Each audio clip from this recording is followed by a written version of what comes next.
Fancy winning this Octal C15 Pro mobile phone? Watch this video to find out how.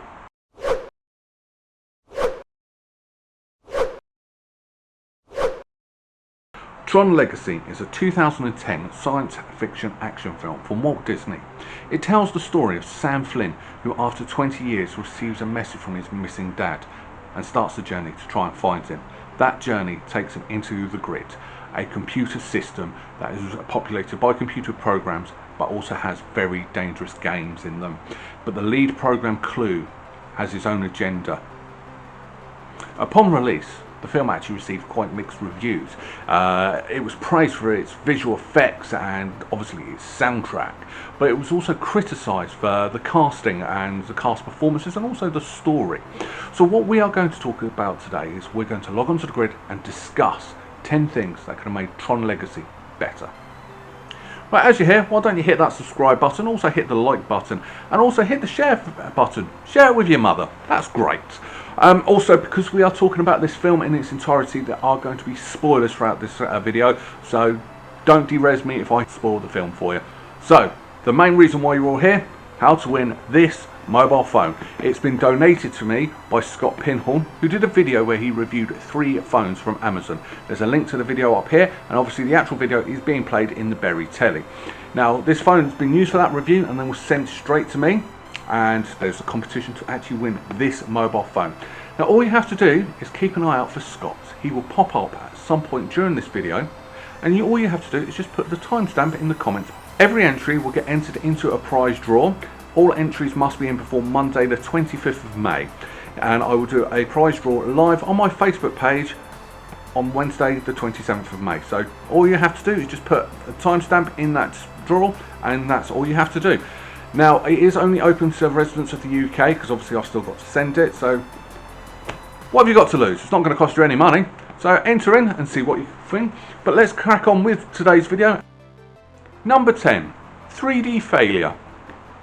So when this film was released, it was at the tail end of the 3D craze that every film had to be in 3D. And because it was at the end of that craze, it was sort of like interest was waning a bit. Not many people were that interested in 3D film. And it didn't need to be. The way this film's been shot, you can watch it on a decent 4K telly and it looks amazing without the 3D special effects. So it didn't need to be. I mean, the amount of marketing Disney did in this film, and also the original film had this big cult following, so it would have done well enough without the 3D fad. Number 9, Jeff Bridges' face. So this film's been out for about 10 years at time of recording this video, and the technology for de-aging people's faces is not that good still. Back then it was even worse, and it just, Kevin Flynn just looked appalling. Now, going on about Clue, it sort of worked, and I'll explain why later on in this video, but for Kevin Flynn it didn't work at all, and they are 2 separate characters. Now, this technology does work if you're only taking about a few years off, like Samuel L. Jackson in Captain Marvel. It worked then, but that's probably the only example I can think of. If you know of any examples, leave in the comments below. But the whole facial de-aging thing, it doesn't work very well. Number 8, Grid entry. So in the original Tron, when Flynn entered the system, it was awesome. You could see the laser demacrizing every little part of him before he got absorbed digitally into the computer system, and it looked awesome, and even today it holds up. That's how good that part was. Now in Tron Legacy, Sam Flynn accidentally turns the laser on, it's about to stop, and then you just get a warping effect and he's there. Strange enough, this is something the original did a hell of a lot better. Why couldn't we have something just like that? Number 7, Cillian Murphy was here. Yep, you heard me, Cillian Murphy was in this film. Yep, the same Cillian Murphy from Peaky Blinders and loads of other big blockbuster action films. And he has a cameo, an uncredited cameo in this film. Not being funny, but he was the second biggest star in this film. Only person bigger was probably Jeff Bridges. If you're going to get an actor of that caliber into this film, you're only going to give him a cameo? Hell, why not stick him in the Grid as a computer program? That would have worked. At least do something with him, not just have him in a blink and you'll miss it scene. Wasted opportunity there. Number 6. White PVC. So after Sam enters the grid, but before he enters the game, he actually has all of his clothes removed and replaced with a new uniform. I don't have an issue with that. My issue is with the costumes from the 4 women who actually dress him. It didn't look quite right. The whole white PVC. It's in a computer program, everything's supposed to be perfect and it looks perfect. You don't have like these little bulges you get on clothes anyway. You would be better off using whatever they used in like Star Trek The Next Generation first 2 series, where the uniform was perfect each and every scene. Something like that on those 4 women would have looked so much better than the whole PVC look. Number 5. CGI Too Good. So, as a lot of regular viewers of my show actually are aware, I'm not a huge fan of green screened CGI. CGI should be there to complement, not replace. Now, in this film, obviously, because it's inside a digital world, it had to be CGI'd, it had to be green screened. So my take isn't actually on that. My take is it's actually too good. It's in a computer system. It wouldn't look lifelike the whole time. It would be a little bit digitalized. Now, this came out in 2010, which was around about the PS3, Xbox 360 era. So the graphics for this film should have actually been on par with those consoles, maybe a little bit better, more what we've got on the PS4, Xbox One nowadays, but not lifelike perfect. Now, earlier I did say about Jeff Bridges' face and the whole de-aging. This is what I mean, it worked on actual Clue, because obviously it looked computer generated, so it worked. But I think they should have done that with every actor who was actually playing a computer program in the grid. The vehicles, just tone the like goodness and awesomeness down a little bit to make it more looks like it's in a computer game. Something how the original Tron did, it looked like computer games from the 1980s, and it worked perfectly. It was brilliant. But in this film, the CGI was just that bit too good. Number 4. Original story. I reckon that if you put both films on the screen at the same time, have the original at the top and Tron Legacy at the bottom, and actually played them at the exact same time, it would actually probably be the exact same film. And that's a big flaw, and I mean a really big flaw in this film.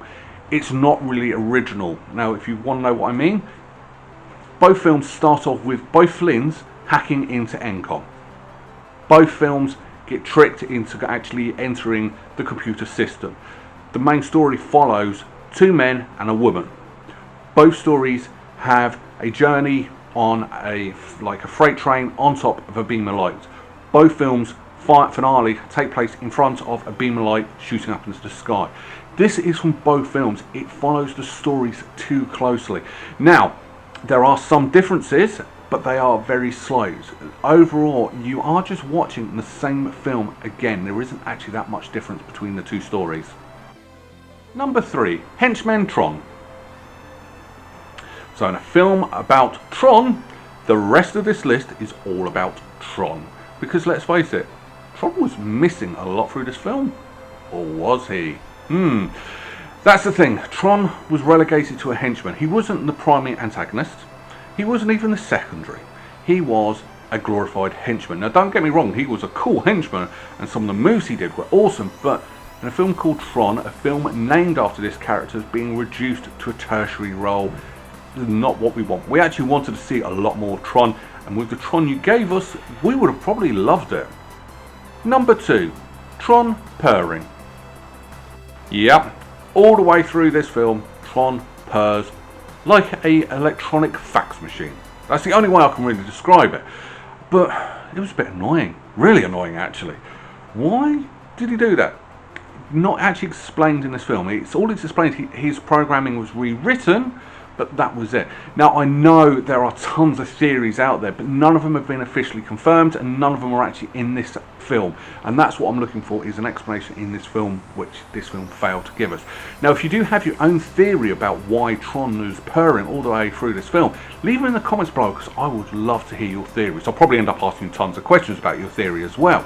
But yeah, Tron purring all the way through this, it was really annoying. Number 1. Turning Tron. So throughout the whole film, Tron is referred to as Rinsler. And that's all you know. You don't actually know it's Tron until about the final third act of this film, which is fine. I do have a problem with that. I do wish Tron had a bigger role. But the biggest flaw they had with Tron is, obviously he was a bad guy. He was turned into a bad guy by Clue. Now, right at the end of this film, he broke his programming and turned back into a good guy, which was awesome. I loved that. But you could have done one thing just to make it that little bit better. Have Rinsler take off his mask when he comes into a good guy again and actually show Bruce's face. I can't pronounce his last name. I do apologise, and I am a fan of that actor as well. But yeah, have it off. Use the same de-aging techniques. It would have worked inside the grid. See Tron when he's a good guy. It just would have added that little bit of depth to that character. Final thoughts. Right, I'm going to do this ordering slightly different today because I am going to start off with the best thing about this entire film, and that was its soundtrack, done by Daft Punk. Oh my god, this soundtrack was awesome. In fact, I loved this soundtrack so much. It is the only original soundtrack I have ever bought from a film. Ever. In fact, before recording this, but after watching the film, I went to the shop. I was listening to the soundtrack on Spotify. It's just a brilliant, and Daft Punk outdid themselves. This is probably the best music they have ever done in their careers, and they have done some fantastic songs. But yeah, the soundtrack was absolutely amazing. The visual effects, although I have said the visual effects were too good, they were still absolutely amazing. And if it wasn't for the fact that I think it should have been a little bit too good, I wouldn't have actually said anything about the CGI, because they were fantastic. Most of the costumes were fantastic. Everything about this film was brilliant, and it was action-packed, it was fast-paced, and it was a very moving, telling story between father and son, especially when they reconnected. The biggest criticisms of this film, from the actual critics, as I said, was the casting and the performance of the cast. Now, I can see where they're coming from, but I do disagree. I thought the acting wasn't actually that bad. It wasn't fantastic, it wasn't bad. The chemistry between the three main leads was awesome, and that's what you want in a film like this. Chemistry between the leads, and this film had it in abundance. It was fantastic.